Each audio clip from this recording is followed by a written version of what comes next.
आपको मेरा चैनल पसंद है तो प्लीज लाइक करें और नए वीडियो को सबसे पहले आप ही देखें, इसीलिए आर्ट्स क्लासेस चैनल को सब्सक्राइब करके घंटी को जरूर दबाएं।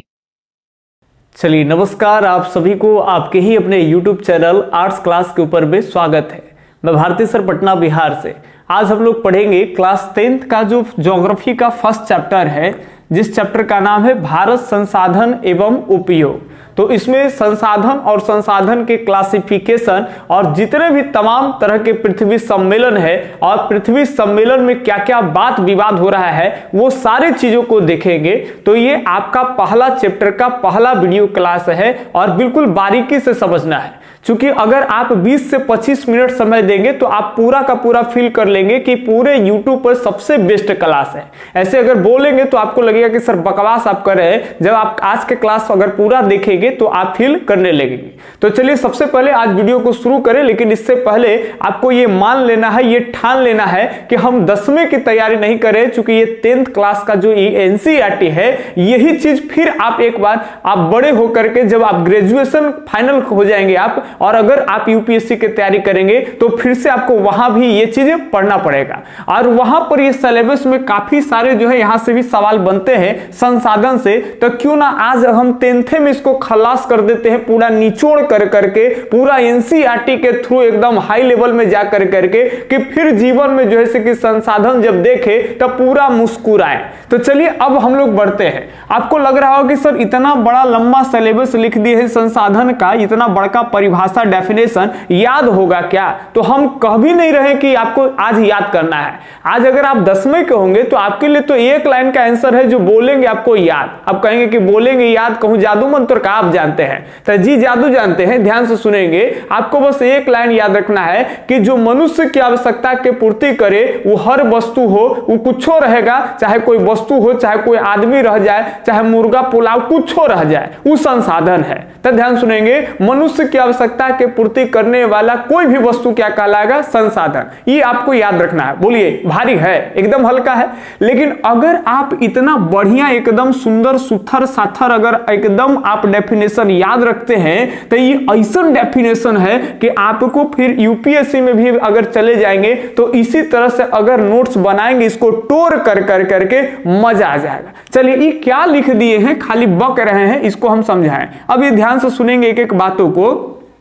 हमारे पर्यावरण में उपलब्ध वे सभी वस्तुएं जो हमारी आवश्यकताओं को पूरा करें। वही बात कहे ना कि जो कहते हैं हमारी मतलब क्या, हम मनुष्य है तो मनुष्य अपने बारे में बोल रहा है कि हमारे पर्यावरण में, पर्यावरण समझते हो ना, हमारे आसपास के चारों ओर सब एक इन्वायरमेंट का हिस्सा है। तो हमारे पर्यावरण में जो भी वस्तु रहे, ईटा हो, पत्थर हो, लोहा हो, लकड़ हो, सर बात ना, भोजन, खाना, पानी, कुछ वस्तु आप देखते हैं तो ये वस्तु, लेकिन वो हमारी आवश्यकता में आनी चाहिए। यदि आवश्यकता में नहीं आ रही है तो वो चाह करके भी संसाधन नहीं है। और ये ध्यान रखेंगे, एक आदमी, एक कोई भी वस्तु सबके लिए संसाधन नहीं हो सकता है। जैसे अगर मान लेते हैं कि ये मार्कर से हम लिख रहे हैं, ये हमारे आवश्यकता में आ रहा है ना भैया, तो जब ये हमारे आवश्यकता में आ रहा है तो ये वस्तु हमारा लिए क्या हो जाएगा? संसाधन। लेकिन अनपढ़ आदमी के दे देंगे, आप कहेंगे कि 30 रुपया में मिलेगा, लीजिएगा, वो कहेगा हमारा कौन काम नहीं है, तो तब वो करला यही वस्तु संसाधन नहीं होगा। जबकि ये वस्तु उसके भी पर्यावरण के दायरा में आता है और हमरो पर्यावरण के दायरा में आता है। हमने दोनों पासे पास साथे साथे है, लेकिन हमारी जरूरत के पूरा करते, लेकिन एगो अनपढ़ आदमी ईटा पत्थर ढोए वाला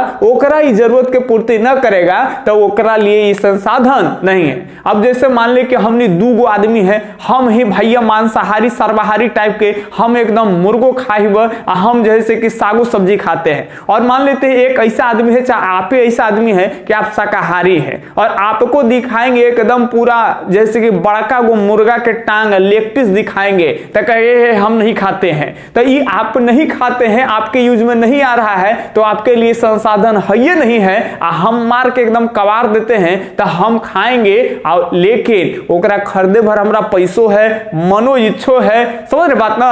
अब बनेगा कैसे, ये सब है। तो ये ध्यान सुनेंगे, जरूरत में आ जाए चाहिए तो संसाधन, आज जरूरत में नहीं आएगा तो संसाधन संसाधन नहीं कहलाएगा। तो वही बतिया तो कह रहा है, लंबा चौड़ा डेफिनेशन में एकदम देख के आपको डरना नहीं है। अभी देखिए क्या पढ़ दिए, यहाँ पे जो चीजें इंपॉर्टेंट है उसको हम अंडरलाइन कर देते हैं। यहाँ इंपॉर्टेंट है आवश्यकता।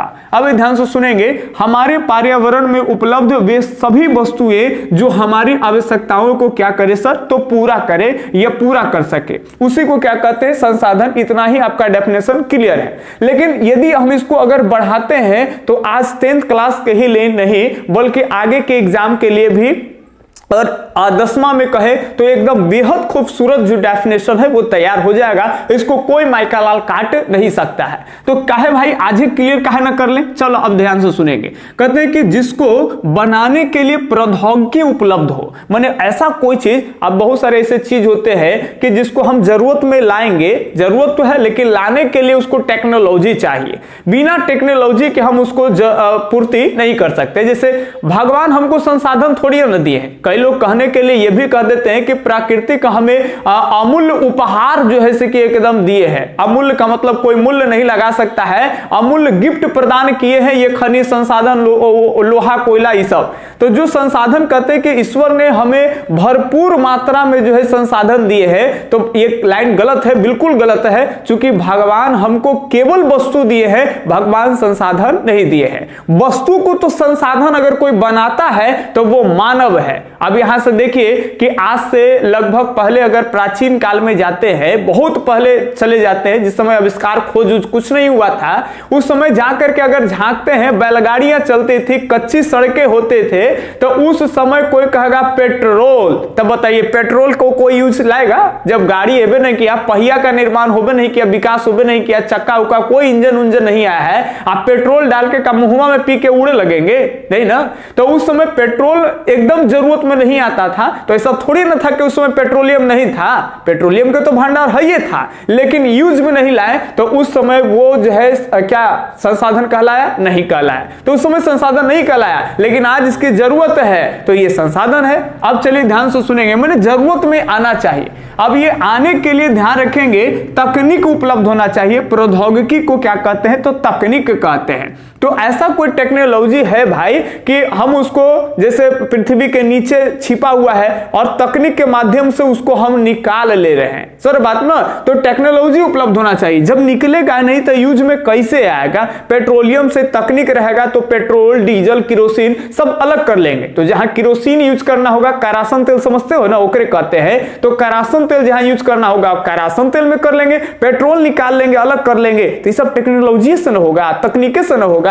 तो देखिए उसको कहते हैं कि भाई तकनीक उपलब्ध होना चाहिए। तो प्राकृतिक अभी समझा रहे हैं कि प्राकृतिक हमको केवल देते हैं वस्तु और मानव उसको तकनीकी से क्या करता है भाई? तो उसको एक नया रूप दे देता है, ऐसा रूप कि जिसको जरूरत में ले आते हैं। देखिए यहां पे एक लाइन सही हो जाएगा। एक अमेरिकी भूगोलवेता है, यानी भूगोल में बहुत ज्यादा जानकार को भूगोलवेता या फिर भूगोलविद कहते हैं। इनका नाम है जिमरमैन और ये एक बहुत बढ़िया लाइन बोले हैं, 10वां में पूछे भी जाते हैं कि संसाधन होते नहीं बनाए जाते हैं। कितना बढ़िया सुंदर लाइन बोल रहे हैं कि संसाधन होते नहीं संसाधन बनाए जाते हैं। एकदम बढ़िया बोल रहे हैं। हम पहले बोले ना कि वस्तु संसाधन नहीं हो सकता है, यही वो वस्तु है। अगर हम यूज कर रहे हैं तो मेरे लिए संसाधन है, यही वो वस्तु है कि जो इसको यूज नहीं कर सकता है उसके लिए संसाधन नहीं है। तो वस्तु को संसाधन नहीं कर सकते हैं। अब प्राकृतिक हमको दी है क्या? वस्तु। अब जैसे ही हम बोर्ड यूज कर रहे हैं सर, तो ये मेरे लिए संसाधन है।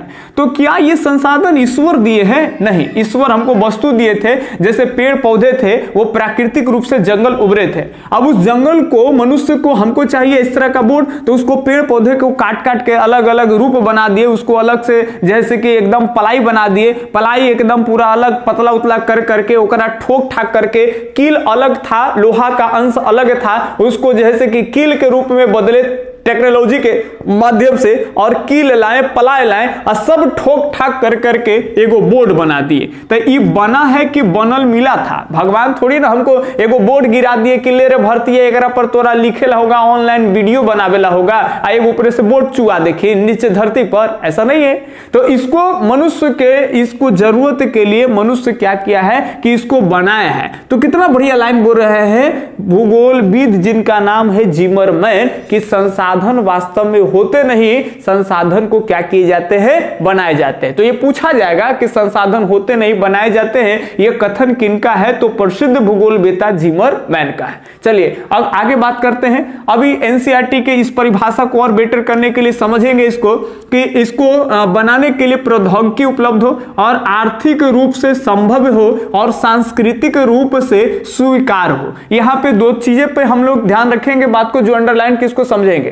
देखिए कोई संसाधन ऐसे ही नहीं होता है, हमारी जरूरत में ऐसे ही नहीं आ जाती है, उसके लिए तीन बातें मैटर करती है। एक तो कि उसके लिए टेक्नोलॉजी या प्रौद्योगिकी उपलब्ध हो, जैसे ये मार्कर है तो ये मार्कर ऐसे ही नहीं बन गया है, ये संसाधन है, हम इसको खरीद लिए, यूज में लिए, संसाधन हो गया। लेकिन सोचिए इसमें जो अलग अलग इंक बना है, जो इसके ऊपर में प्लास्टिक है, ये सब अलग अलग रूप में होंगे और सबको तकनीक के माध्यम से इसको इस तरह का रूप दे दिए। अच्छा ये रूप देने से भी हम यूज में थोड़ी न लाएं, इसके लिए आर्थिक रूप से संभव, कहने का मतलब अगर बाजार में 30 रुपया में बिक रहा था तो 30 रुपया हमारे पैकेटवा में था, अब यही वाला कहता कि हम 3 करोड़ रुपया में देवेंगे, तो 3 करोड़ रुपया हम कहीं देखे हैं कि हम ये खरीद लेंगे नहीं, तो ये बन भी गया, प्रौद्योगिकी एकरा ला उपलब्ध है, लेकिन 3 करोड़ रुपया हम नहीं देखे हैं, हमरा से खरीदाएगा नहीं, तो हम खरीदबे नहीं किए एकरा, तो ये हमारा यूज में आया सर, बिल्कुल नहीं आया। तो जब यूज में नहीं आया, हमारा आवश्यकता के पूरे नहीं किया, यूज में लाएंगे तो ना पूरा करेगा, यूज में नहीं लाया तो पूरे नहीं किया, इस संसाधन कल तो जो ने समझ बात ना। तो ये ध्यान सुनेंगे, माने आर्थिक रूप से संभव हमारे बजट में आना चाहिए, हम उसको खरीद सके, इतना कैपेसिटी होना चाहिए। इसके लिए ध्यान सुनेंगे, सांस्कृतिक रूप से मान्य होना चाहिए, या फिर आप समझ सकते हैं कि स्वीकार होना चाहिए। अगर इस चीज का यूज कर रहे हैं हम, आपको यहां से ये बोर्ड इस तरह से मार्कर से पढ़ा रहे हैं, तो ऐसा थोड़ी ना है हमारा कल्चर इसको एक्सेप्ट करता है, सर बात ना। ऐसा थोड़ी ना है कि हम ये वाला मार्कर से पढ़ाएंगे तो लइकन पढ़े आवेगा, ओकर गार्जियन कहे अरे बाप ये वाला से न पढ़ाइया, हमर धर्म नाश हो जेता, हमर लड़का के धर्म नाश हो जेता, ऐसा थोड़ी नहीं कहेगा।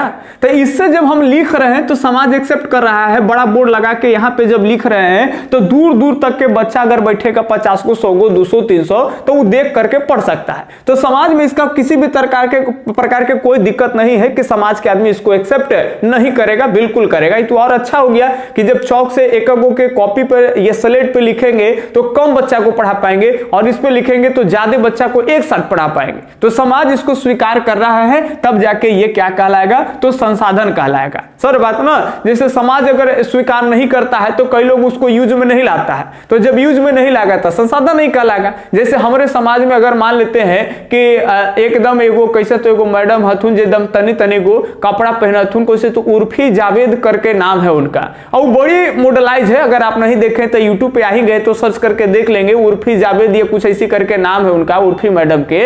और वो तनी तनी चुके कपड़ा पहनते हैं, तो तनी चुके कपड़ा हमनी के गांव घर में तो एक्सेप्टेबल नहीं है, सर बात ना। तो वो ऐसा नहीं है कि वो कपड़ा खरीदने के लिए हमारे गांव घर की माताएं बहनों के लिए पैसे नहीं है, पैसे हैं, आर्थिक रूप से वो संभव है भाई, और उसके लिए टेक्नोलॉजी भी है, माने डिजाइन बनता भी है, लेकिन हमारे समाज में एक्सेप्ट नहीं है। तो कोई महिला चाह करके उसको नहीं ले रही है, तो जब लेबे नहीं कर रही तो ओकरा यूज में आया ही नहीं, तो वो संसाधन कहलाया ही नहीं, सर बात ना। तो अगर तीनों चीज अगर मैटर करता है तो हम उसको यूज में ले लेते हैं, और जब कोई संसाधन को यूज में ले लेंगे तब वो हमारी आवश्यकता के पूरा कर दिया तब कहलाएगा संसाधन। अगर इतना बात आपको समझ में आया होगा तो समझिए कि अब भारत के नंबर 1 एग्जाम तक के लिए आपका मेंटेलिटी संसाधन को लेकर के एकदम फिट हो रहा है, घबराने वाली कोई बात नहीं है। अगर आप क्लास 10th में तो यही याद कराएंगे, चलिए याद करिए हमारे साथ में। अगर सवाल आएगा 2 अंक का सवाल पूछे जाते हैं कि संसाधन से आप क्या समझते हैं, तो आप कहेंगे कि जो हमारी आवश्यकताओं की संतुष्टि या फिर हमारी आवश्यकताओं की, हमारी जरूरतों को पूरा करने वाली वस्तु को ही क्या कहेंगे, तो संसाधन कहलाएंगे। कोई भी वस्तु जो हमारी मनुष्य की आवश्यकता के पूर्ति कर दे उसे क्या कहते हैं, संसाधन कहते हैं। इतना बात याद होगा। संसाधन होते नहीं बनाए जाते, ये लाइन किनका है, तो ये लाइन जिमरमैन का है। चलिए अब हम लोग बढ़ते हैं उपयोगिता के आधार पे संसाधन। चूंकि संसाधन के क्लासिफिकेशन इसी चैप्टर में पढ़ना है आपको, वर्गीकरण, तो यहां पे ध्यान से सुनेंगे। अगर उपयोगिता के आधार पे अगर हम संसाधन की बात कर ले, अंग्रेजी में बोलते हैं इसको ऑन द बेसिस ऑफ एक्सहॉस्टिबिलिटी। अब ये ध्यान सुनेंगे, मतलब हो गया कि कौन समाप्त होने वाला है और कौन समाप्त होने वाला नहीं है। जैसे अगर इसको दो वर्गों में बांटा गया है, एक नवीकरणीय और दूसरा अनवीकरणीय, यानी इसको अंग्रेजी में बोलते हैं रिन्यूएबल रिसोर्सेस और इसको कहते हैं नॉन रिन्यूएबल रिसोर्सेस। चलिए ध्यान से सुनेंगे। तो ये तो जनरली बात हो गई ना कि एक खत्म होने वाला है, एक खत्म नहीं होने वाला है। समाप्यता का मतलब कि जो नवीकरणीय है वो खत्म नहीं होगा और अनवीकरणीय है वो क्या हो जाएगा सर, तो खत्म होने वाला है। लेकिन आपको एकदम ऊपर लेवल के थॉट लेकर के हम आपको चल रहे हैं ताकि कोई दिक्कत नहीं हो। वास्तविक बात यही होता है, असल मायने में गुप्त जानकारी आपको दे रहे हैं कि संसाधन कोई रहे, चाहे नवीकरणीय रहे चाहे अनवीकरणीय रहे, कोई खत्म होता नहीं है। ये ध्यान से सुनेंगे, ये दोनों में से कोई खत्म नहीं होता है। कहेगा कैसे नहीं खत्म होता है भाई, समाप्त काहे नहीं होगा, तो पहले बढ़िया से सुनेंगे। देखिए धरती पर समाप्त वही होता है कि जेकर निर्माण इतने लंबे समय में होता है ना कि जो समय काल तक आदमी कल्पना नहीं कर सकता है कि आदमी भी जिंदा रहेगा, सभ्यता भी चलेगी। जैसे आज से 5000 वर्ष पहले अगर बात करते हैं तो 6th क्लास में आप पढ़े थे हड़प्पा सभ्यता। तो हड़प्पा सभ्यता के बारे में सही से जानकारी नहीं है आज के इतिहासकारों को, सर बात ना, उनकी लिपियां नहीं पढ़ी गई है। तो अब ध्यान से समझेंगे, उनके बारे में पढ़ी नहीं गई है, उनके द्वारा लिखी गई जो लिपियां वगैरह ये सब है, तो उनके बारे में सही जानकारी नहीं है। अनुमानित जानकारी हम लोग पढ़ते हैं, 6th क्लास में पढ़ी है, 12th क्लास में जाकर के हड़प्पा के बारे में, इंडस वैली सिविलाइजेशन पढ़िए, सब अनुमानित बातें हैं। अब यहां ध्यान से समझने वाली बातें यह है कि जब 5000 वर्ष पहले का इतिहास हमको मालूम नहीं है और कोयला जेकर निर्माण लाखों करोड़ों वर्षों के बाद होता है, तब बताओ उतना साल तक कौन जिंदा रहेगा जी। सर बात ना, सभ्यता कितना बार ऐसे आएगी ऐसे चली जाएगी, तो ये ध्यान रखेंगे। लेकिन कोयला का निर्माण होता है लंबे समय में और कुछ ऐसा होता है कि जेकरा जल्दी निर्माण कर लेंगे, तो जल्दी निर्माण जेकरा कर लेंगे तो वो खत्म भी होगा तो तुरंत निर्माण होगा। तो इस आधार पे कहते हैं कि नवीकरणीय समाप्त नहीं होते हैं, इसको पुनः प्राप्त किया जा सकता है। पुनः कोई टेक्नोलॉजी से निर्माण कर लेंगे, प्राप्त कर लेंगे, समझ रहे बात ना, चाहे भौतिकी रूप से या रासायनिक वगैरह इस सब के मदद से, माध्यम से इसको हम रीजनरेट कर सकते हैं। तो जब जिसको पुनः प्राप्त कर लेते हैं तो इसको दोबारा भी प्रयोग में लेकर के आएंगे। ये सब ऐसा संसाधन इसको दोबारा प्रयोग में लाएंगे, यानी रीयूज कर सकते हैं।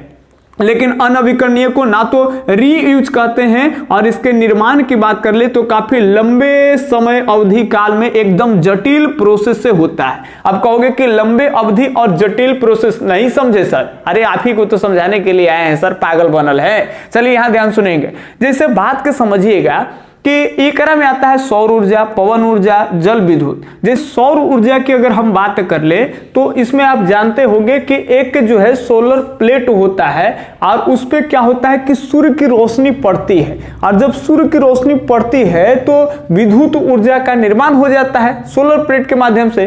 तो अब ये ध्यान से सुनेंगे, इस सोलर प्लेट के माध्यम से हम तब तक एनर्जी प्रोड्यूस करते रहेंगे, तब तक ऊर्जा का उत्पादन करते रहेंगे कि जब तक सूर्य से रोशनी आएगा। तो ये खत्म होने वाला चीज है जी। जब सूर्य की रोशनी आना बंद हो जाएगा तो पृथ्वी पर लाइफ ही नहीं बचेगा। फिर आप समझ सकते हैं ना कि फसलों का उत्पादन नहीं होगा, पेड़ पौधे जो है से कि सब नष्ट हो जाएंगे, प्रकाश संश्लेषण क्रिया के दौरान कहां से कैसे भोजन बना पाएंगे। तो ये सूर्य की रोशनियां निरंतर आते रहेंगे और निरंतर जो है से कि हम ऊर्जा का उत्पादन करते रहेंगे। तो इसका निर्माण की प्रक्रिया तेज भी है और इसको रीजनरेट कर सकते हैं। अब ये ध्यान सुनेंगे। उसी तरह से पवन ऊर्जा वगैरह होता है, पवन ऊर्जा में एक पवन चक्की होता है और पवन चक्की के बारे में हम आपको जब ऊर्जा संसाधन पढ़ाएंगे तो आपको मालूम चल जाएगा। तो ये सबसे जो है एनर्जी प्रोड्यूस कर सकते हैं कम समय में। लेकिन यहां आप बात करते हैं एक काफी जटिल प्रक्रिया होता है। जैसे इसमें कोयला आता है, पेट्रोलियम आता है। तो कोयला की अगर हम बात करते हैं तो आप जानते होंगे कि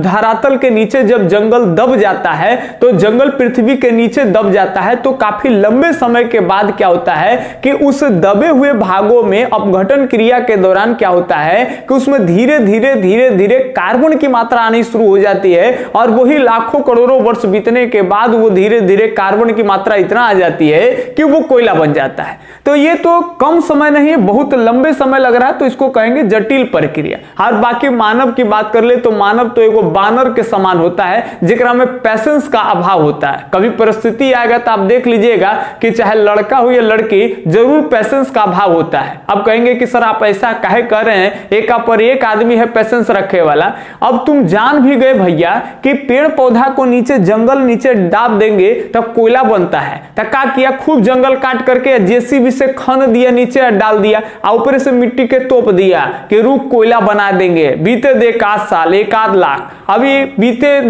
दे 1 सरकार ऐसे करवा देगा। आप 5-10 साल के बाद कोई सरकार खोदेगा ना कि तनी खोद के देखते हैं कार्बन के मात्रा हल्का आया का, तब फिर बार बार, जैसे बनरा के देखिएगा, हम कह रहे कि आदमी बानर के समान काहे होता है, बनरा के खूब प्रोजेक्टर लगा दीजिए, कहेंगे कि देखो रे बानर, ई एगो बीज है, आप खेत में इसे डालते हैं, आप पानी से पटाते हैं, उसके बाद से नीचे से पौधा उग जाता है और ये फिर पौधा जैसे कि पेड़ बन जाएगा, आप फल देगा, आप फल पे चढ़ के, पेड़ पे चढ़ के फल खाते रहिए। बानर के समझा देगा, सीख लिया था कि हाँ चलो मारो ट्राई। अब बानरों देखा देखी क्या करेगा कि उन्हें से बीज लाएगा, मिट्टी के खोद के इसे मिट्टी के नीचे डालेगा, चूलू से पानी लेके आएगा, ओकरा पटा देगा। अब इंतजार में रहेगा अब पेड़ उगे, अब पेड़ उगे। तो वही कह रहे ना, बानर में पैसेंस नहीं है। आदमी के हाल तो आज के हिसाब से वही हो गया है ना कि तुरंत खोजता है कि हमको ये चीज हो जाए, तुरंत खोजता है कैसे हो जाए। तो ये चीज कर रहे हैं। अब जब जंगल जान रहे हैं कि कोयला नीचे जाएगा, लंबे समय लाखों वर्ष लगते हैं, और 2-4 वर्ष के बाद या 100 वर्ष के बाद खोद के चेक करेंगे, कोयला बन जाएगा। तो ये खास करके नेचुरली रूप से कह सकते हो लंबे समय लगता है, और इसीलिए इसके निर्माण की प्रक्रिया इतनी धीमी है कि इसके भंडार जो भी है उसको इतना तेजी से यूज कर रहे हैं कि वो समाप्त हो जाते हैं, जबकि कोई समाप्त होता नहीं है। तो बहुत लंबे समय के बाद ये बनते हैं और इसका तेजी से प्रयोग कर रहे हैं, तो ये बहुत कम समय में क्या हो जाएंगे, तो समाप्त हो जाएंगे, जिसमें कोयला है और पेट्रोलियम है। अब यहाँ बढ़िया से सुनेंगे, ये अंतर के हिसाब से भी आपको हम लिखवा देंगे।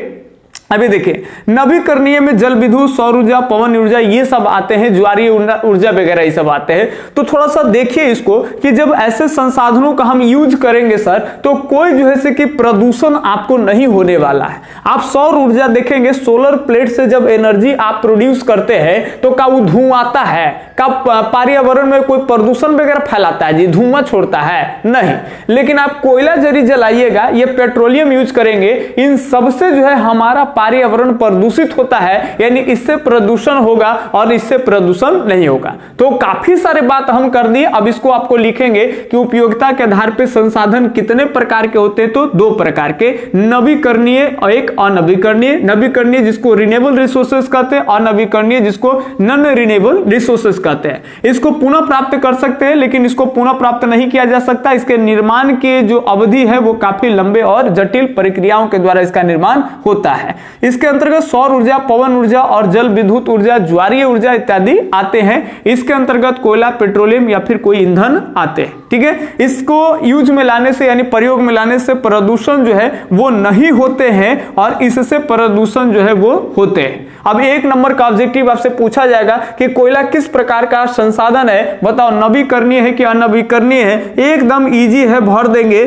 कि अनवीकरणीय है। ये ध्यान रखेंगे, कैसा संसाधन है जी, तो अनवीकरणीय है। अच्छा, सौर ऊर्जा क्या है, तो इसको हम पुनः प्राप्त कर सकते हैं, तो इसको बोलेंगे ये पुनः पूर्ति योग्य संसाधन है। ये ध्यान रखेंगे, इसको पुनः हम प्राप्त करेंगे तो ये कहलाता है पुनः पूर्ति योग्य। तो यहां से आपको 2 ऑब्जेक्टिव जो है वो मुख्य रूप से आते हैं। तो चलिए, आज का क्लास कैसा लगा आपको कमेंट में जरूर बताइएगा। अगर अच्छा लगा होगा तो लाइक करिएगा, कमेंट में बताएंगे, और आप अपने मित्रों के पास शेयर करेंगे। यदि आप इस तरह का काम आप करते हैं तो हम आपसे जो है कि लगेगा कि हाँ बच्चों को वीडियो चाहिए, तो निरंतर बहुत तेजी से हम आपके लिए वीडियो बनाएंगे और बहुत कम समय में आपका जो चैप्टर है वो कंप्लीट करा देंगे और आपको नोट्स भी देंगे। तो चलिए मिलते हैं अगले वीडियो लेक्चर्स में, तब तक के लिए धन्यवाद। जय हिंद, अल्लाह हाफिज।